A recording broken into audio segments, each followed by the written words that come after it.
Hello guys, તો આપણે હવે જઈ રહ્યા છીએ દૂધ ભરાવીને ઘરે. અને આ છે અમારા ગામમાં એક પથુબા છે, એમનું ઘર. અને સામે જઈ રહ્યો છે આપણો ભાગીદાર.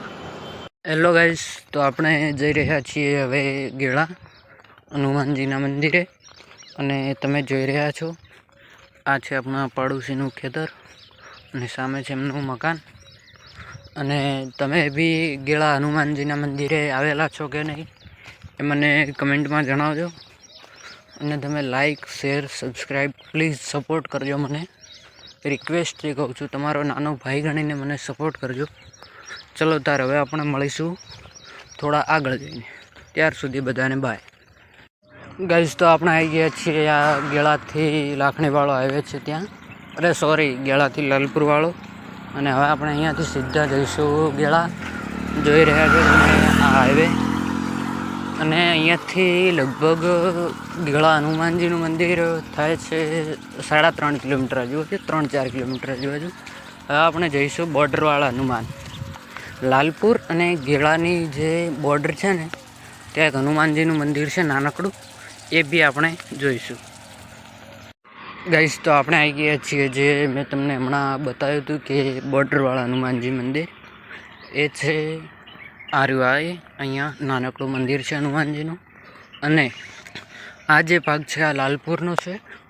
અને આ હનુમાનજીની જે મૂર્તિ છે એની બાજુવાળો ભાગ, એટલે કે આ ભાગ લાલપુરનો છે ને આ ભાગ ગેળાનો છે.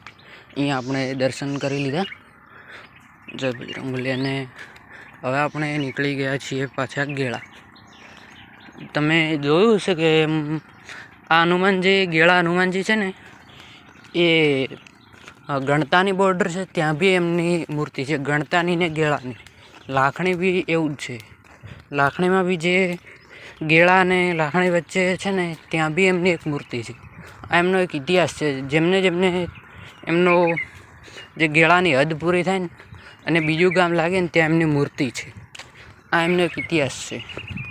ગાઈઝ, તો આપણે આવી ગયા છીએ ગેળા. અને ગેળા હનુમાનજીના મંદિરે જવાનો રસ્તો અહીંયાથી નજીક જ છે. આ ઇકો ગાડી પડી એની પાછળ જ છે, ત્યાંથી શોર્ટકટમાં જવાય છે. હવે આપણે કરીશું દર્શન અને મળીશું પાછા ગેળા મંદિરે જઈને. ત્યાર સુધી બધાને બાય. ગાઈઝ, આપણે ગેળાથી જઈને આવી ગયા છે દુકાને. અને આ છે આપણે લાખણી બજાર. અને અહીંયા છે સર્વિસ સ્ટેશન. એના લીધે અવાજ થોડો એવો આવે છે, કારણ કે મારી જોડે માઇક બીજું કંઈ છે નહીં. અને તમે જોઈ રહ્યા છો આ લાખણીની બજાર. અને આ છે આપણી મા કૃપા મોટર ગેરેજ. અને સામે